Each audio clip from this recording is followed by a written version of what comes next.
Let's bring our editorial microscope into focus on a very significant phenomenon: the middle-income consumer. You may have met this character in Fortune's now famous series on the changing American market, which portrayed his dramatic rise into the dominant economic personality of our time. This 1953 study showed that the zoom in the American market after the war, the unprecedented volume of goods of all kinds gobbled up by an insatiable tide of buyers, was largely the work of this middle-income man. Let's update his story, its basic facts and figures, to the present day. The biggest single fact in the story is this: despite higher taxes, despite post-war inflation, the middle-income consumer has roughly 50% more spending power today than he had a generation ago. In real income, $240 billion. He has fed new demands into the production apparatus of industry, accounting for the housing boom, appliance sales, the rush for prepared foods, even the once exclusive preserve of the exclusive rich. The luxury market has been invaded in force and virtually captured by the middle-income buyer. And this is only the seagoing phase of a campaign that has succeeded in changing the entire shape of the luxury market. How did it happen? Through a revolutionary change in the way U.S. income is distributed. In 1947, 27% of the population was in the middle income range, earning between $4,000 and $7,500 a year. In all, there were almost 13 million families in this bracket. By 1953, as Fortune told us, 5 million more families moved into this income category. Today, more than 1 million more families have promoted themselves to middle incomes. In terms of dollars, the families in this bracket now receive more than 42% of all income, real income. And their spending is just as real. Food is now a $64.5 billion market, up 8% since 1953. Clothing sales, up 6% from 1953. Housing. For the 7th straight year, the industry has topped 1 million starts.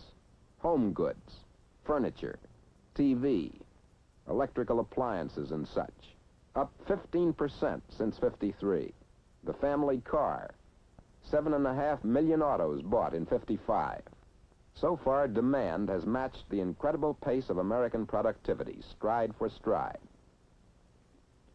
Let's look at the production story a moment. Over the past century, production per man-hour showed an average increase of 2% per year.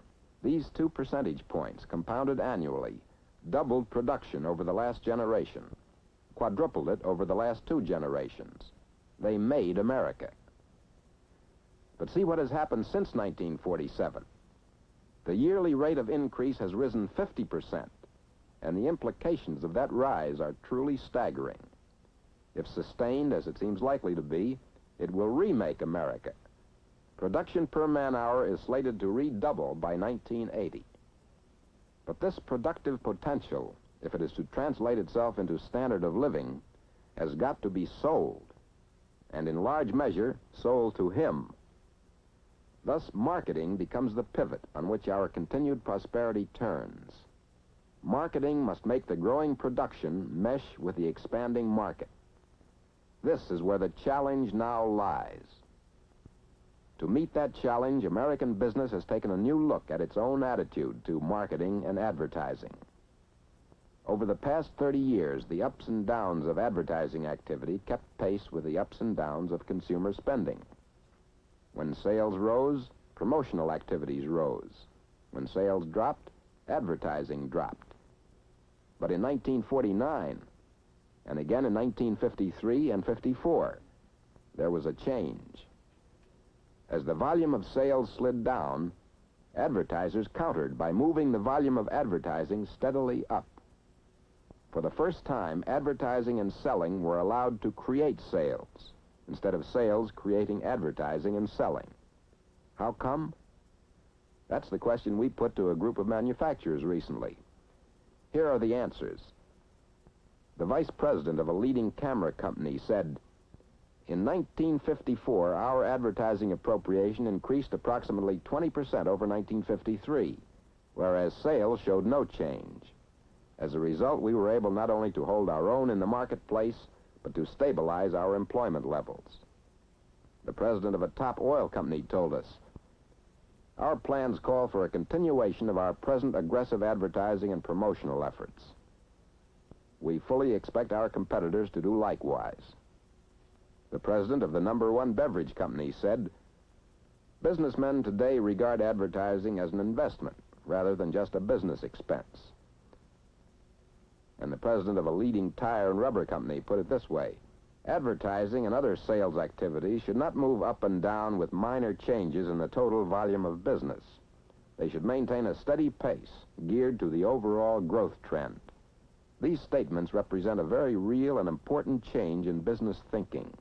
The feeling is abroad that aggressive advertising and marketing, while they may not prevent short cyclical downturns in the economy, nevertheless will have a strong stabilizing effect over the long haul. This is exactly what happened when 1955 moved far ahead of the 1953-54 dip.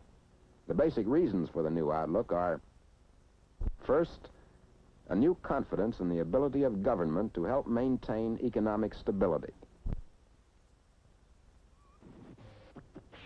Businessmen now recognize that government is better equipped and better able to help check an inflationary or deflationary cycle. That government is constantly on the alert for any sudden rise or fall in the business barometer.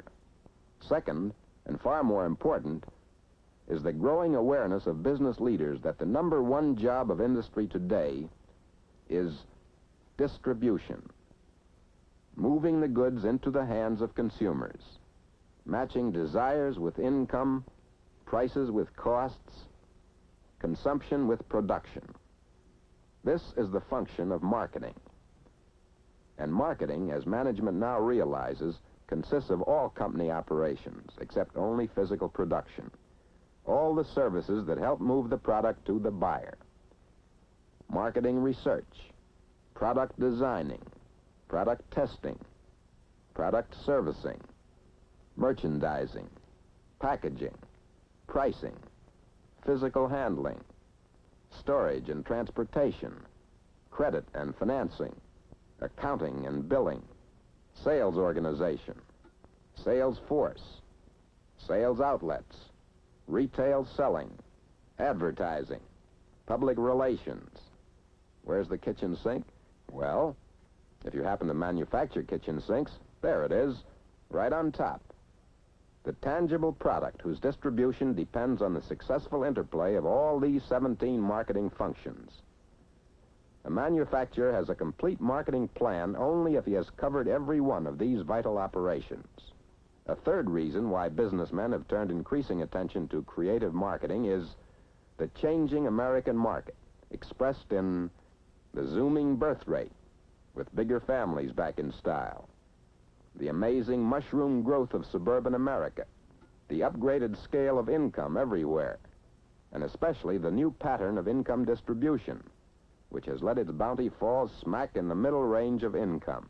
As these groups continue to benefit, as our birth rate and productivity grow, they open the door to new markets for additional goods and services to challenge the imagination. Marketing and advertising can and must rise to new heights as we come to grips with the opportunities that lie ahead. Our first and biggest opportunity is the expanding population. Markets are people with incomes and demands. In the past 2 years alone, our population has increased by 5 million, a new American every 2 minutes. According to reasonable estimates, we should reach 175 million by 1960. And as the 60s progress, the babies born in the 40s will be creating babies of their own, meaning a new surge in the birth rate. The promise for 1970 is a population of 195 million. Obviously, these figures are charged with meaning for those who process foods and manufacture drugs, footwear, and apparel. In fact, the increasing demand for goods and services is bound to reverberate throughout industry. Opportunity, highway construction. As a nation, our life is slowly being choked by our antiquated highway system. The government has a $100 billion highway program, which offers a profusion of opportunity for anyone with a stake in America, from the lady who likes her eggs country fresh to the men who make road-building machinery, who can well look to a $250 million increase in sales a year. New highways mean steel of all kinds, and sales of steel can expect to increase by $344 million a year. Cement, concrete, asphalt, tar, road oils, an increase of $435 million a year. And just think of what will happen to the production, sales, and service of automobiles, truck and bus transportation, gasoline and oil and tires. These functions account for nearly 10 million jobs, meaning 10 million wage earners and their families better able to buy products of all kinds in every locality of the U.S. Opportunity? Rewiring the home.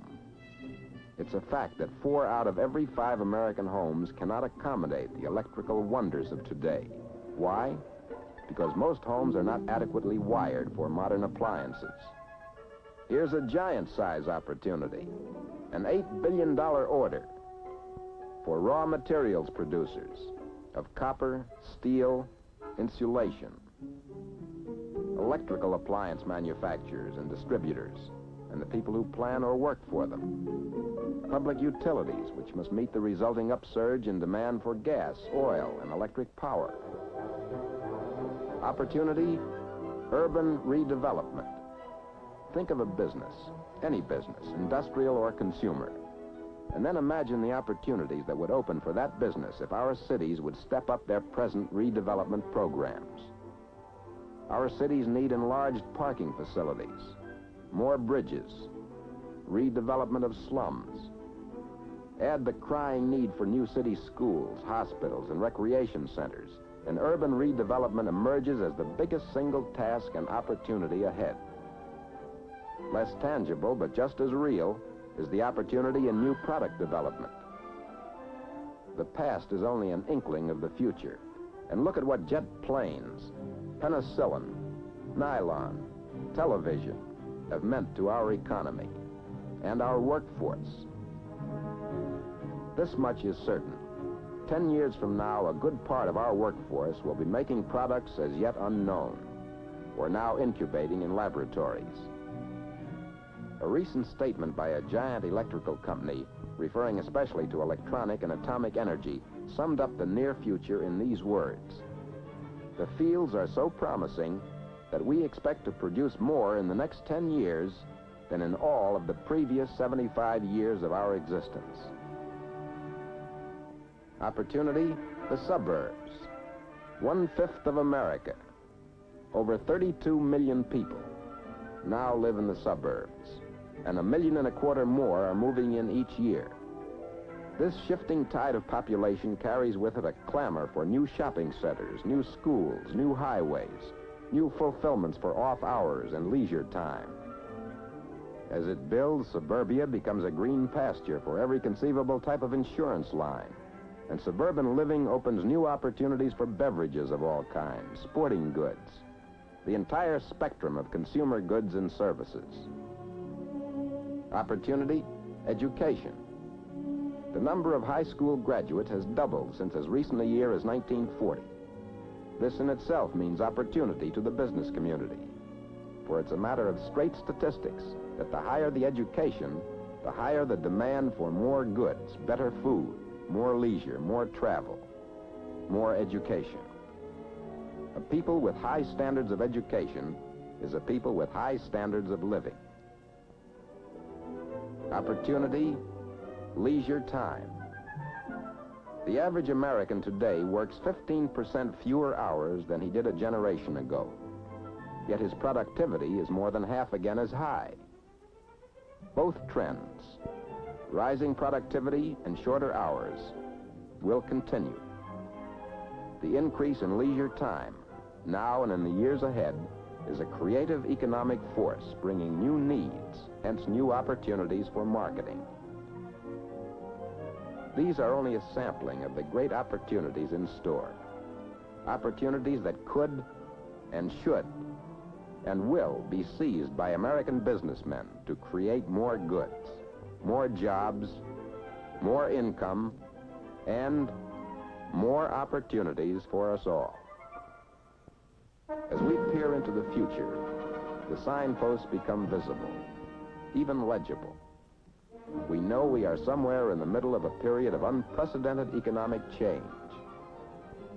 As one industry spokesman recently wrote, "For those of us who view history as a fascinating spectacle, the prospect of the coming quarter century is exhilarating.